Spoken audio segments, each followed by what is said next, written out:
Daughters of Stephen.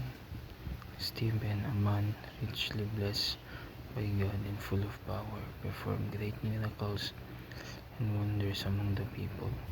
But he was opposed by some men who were members of the synagogue of the freedmen, which had Jews from Cyrene and Alexandria.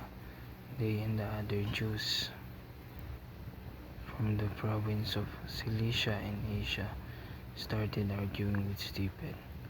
But the Spirit gave Stephen such wisdom that when he spoke they could not refute him. So they bribed some men to say, "We hear him speaking against Moses and against God." In this way they stirred up the people, the elders, and the teachers of the law. They seized Stephen and took him before the council. Then they brought in some men to tell lies about him. "This man," they said, "is always talking against our sacred temple and the law of Moses. We heard him say that this Jesus of Nazareth will tear down the temple and change all the customs which have come down to us from Moses."